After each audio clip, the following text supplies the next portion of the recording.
Olá, quarto ano, tudo bom com vocês? Faz tempo, né, que a gente se encontrou, mas hoje nós vamos ter uma aula muito diferente. Através aqui do nosso celular ou computador, nós vamos poder compartilhar um pouco do nosso conhecimento. E para iniciar a nossa aula de hoje, nós vamos trabalhar com a disciplina de língua portuguesa, tá certo? Vocês vão utilizar o livro de português a partir do conteúdo da segunda unidade. Começando na página 39, vocês vão realizar a leitura do texto. Mas para facilitar a compreensão desse texto, eu trouxe aqui um resumo dessa história para vocês. Vamos lá ouvir a história? O título da nossa história é esse aqui, ó. Ou a Pé, lenda indígena. Vocês já ouviram uma história falando sobre índios? Sobre a vida deles? Como terá sido essa história? Vamos ver? Vamos lá. A história conta aqui sobre a vida de um casal jovem de índios, certo? Chamado Pitá e Moroti. Moroti era essa linda indiazinha aqui, ó, certo? E ela era apaixonada por Pitá. Pitá era um índio guerreiro, forte, corajoso, que estava sempre disposto a fazer tudo pela sua amada. E Pitá, como vocês estão vendo, aliás, Moroti, desculpem, né? E Moroti, como vocês estão vendo, era uma linda índia. E tudo que ela pedia, Pitá atendia, porque ele a amava, tá? Um dia, conversando com as suas amigas, ela colocou ali um desafio para o seu amado. Que desafio terá sido esse? Vamos ver no próximo quadrinho que eu vou mostrar? Aqui está, olha. Moroti, ela tinha uma linda pulseira, um lindo bracelete, tá certo? E aí o que acontece? Ela desafiou o seu amado Pitá a ir buscar o seu bracelete. Mas sabe onde foi que ela colocou esse bracelete? Ela jogou esse bracelete lá no rio. E o rio era um rio fundo, um rio perigoso. Mas Pitá amava. Eu imagino que ele deve ter dito esta frase para ela aqui, ó. Ouro azul. E quer dizer em português, eu te amo. Aqui em cima está escrito na língua tupi-guarani, Oroaçu. E aqui, eu te amo. Eu imagino que deve ter sido assim que ele falou com ela, sabe por quê? Porque quando as pessoas estão apaixonadas, quando elas se amam, elas fazem de tudo para agradar o amor da sua vida. Então foi isso que Pitá fez. Pitá, ao ser desafiado pela sua amada Moroti, se lançou naquele rio, tá? Para buscar a pulseira que ela havia jogado. Mas o tempo foi passando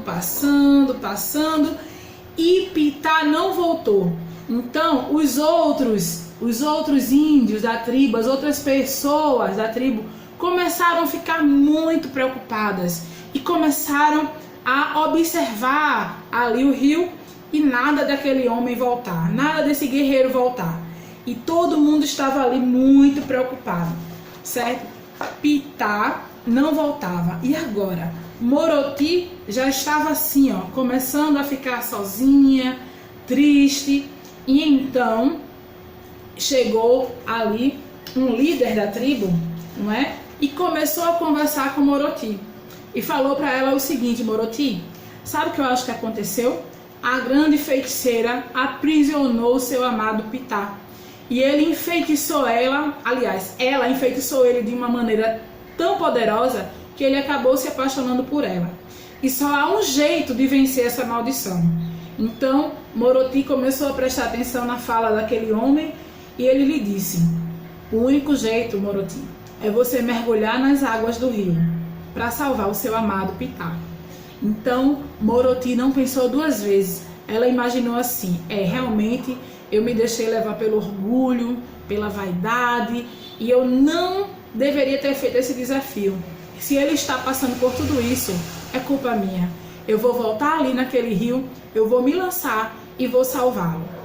Então, Moroti se lançou nas águas daquele rio profundo, tá? E aconteceu algo muito, muito especial. As horas foram passando e eles não voltavam. Mas de repente surgiu ali, ó, no meio do rio, esta linda flor. Vocês sabem que flor é essa? Essa flor é chamada de Vitória Régia. E conta a lenda que essa flor, quando surgiu, ela surgiu para comemorar o amor de Moroti e Pitá, tá certo? Linda essa história de amor, não é verdade? Se você quiser conhecer mais detalhes dessa história, leia no seu livro de português na página 39 e na página 40. E aí você, depois de fazer uma maravilhosa leitura desse texto, você vai poder responder as atividades. Não é muito legal essa história? Nas próximas aulas teremos mais histórias bonitas como essas, tá bom? Agora, antes de vocês partirem para a história do livro de português, né, para responder a atividade, eu queria continuar com vocês ainda no livro, não mais agora com a história de Moroti e Pitá.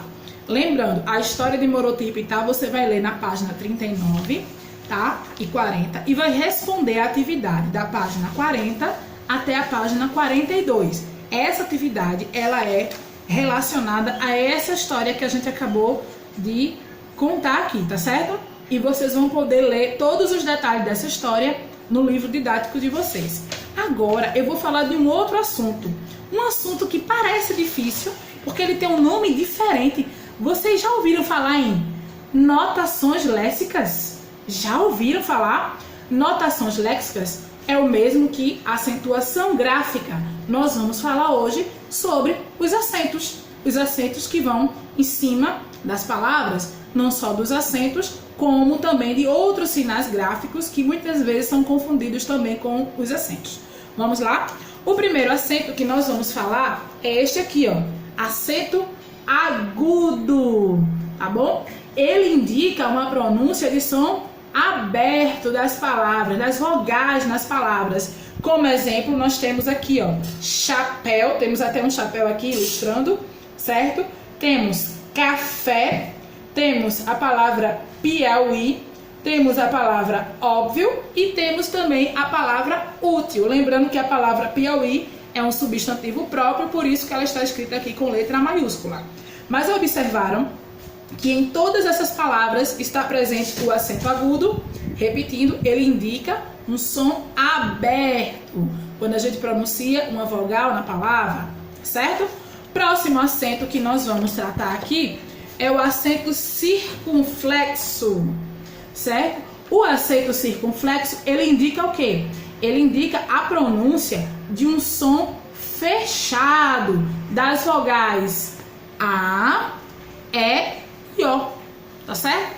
Nas palavras, exemplo, nós temos a palavra aqui, ó, você, temos a palavra lâmpada e também temos a palavra ônibus, que está aqui ilustrado, certo? Então, o acento circunflexo, que é conhecido como chapéuzinho, né? O acento agudo é conhecido como palitinho, né? E esse aqui conhecido como chapéuzinho, mas na verdade o nome correto é acento circunflexo, esse daqui, e o que a gente já falou antes, acento agudo, tá? Então, o acento circunflexo, ele forma um som fechado da vogal A, E e O, tá bom? Outro sinal gráfico importante que muitas vezes é confundido é o tio. O tio indica uma pronúncia nasal das vogais A e O, ou seja, a gente tem a impressão que o som está saindo pelo nariz.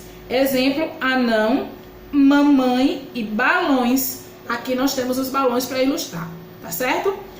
Outro sinal gráfico muito conhecido nosso, tá? É este aqui, ó, cedilha. É esse C que tem esse rabinho embaixo, tá? Ela é utilizada abaixo da letra C, que na verdade a cedilha é justamente esse sinalzinho abaixo da letra C, tá?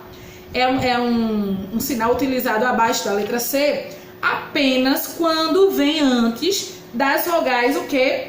A, O e U. Então, a cedilha, ela é utilizada somente antes da letra A, O e U. E ela indica que a letra será pronunciada com o som de S. Outro detalhezinho que não está aqui, mas eu vou falar, a gente não usa cedilha para iniciar palavras, tá bom? Exemplos, caçador, olha aqui a cedilha, laço e açude, tá? E finalizando, nós temos o hífen. O hífen, ele junta elementos, esse tracinho aqui, ó, junta elementos diferentes em uma só estrutura. Poderá ser usado para separar as sílabas de uma palavra. Exemplo, estudou. O hífen está aqui, ó, separando cada sílaba. Ligar palavras compostas. Exemplo, couve-flor, guarda-chuva. Olha aqui o guarda-chuva. Ligar o pronome ao verbo, tá? Exemplo, mandei-lhe. O verbo mandei e o pronome lhe, pronome oblíquo, tá? Vocês vão ver isso mais pra frente. Vende-se, verbo vende, pronome se, tá bom? Essa atividade de notações léxicas, vocês vão ler o conteúdo na página 43 e vão responder a página 44, tá bom? Eu espero que vocês consigam responder, tô morrendo de saudade. Um beijo, que Deus abençoe a todos nós, amém? Beijão da tia, até a próxima aula, tchau!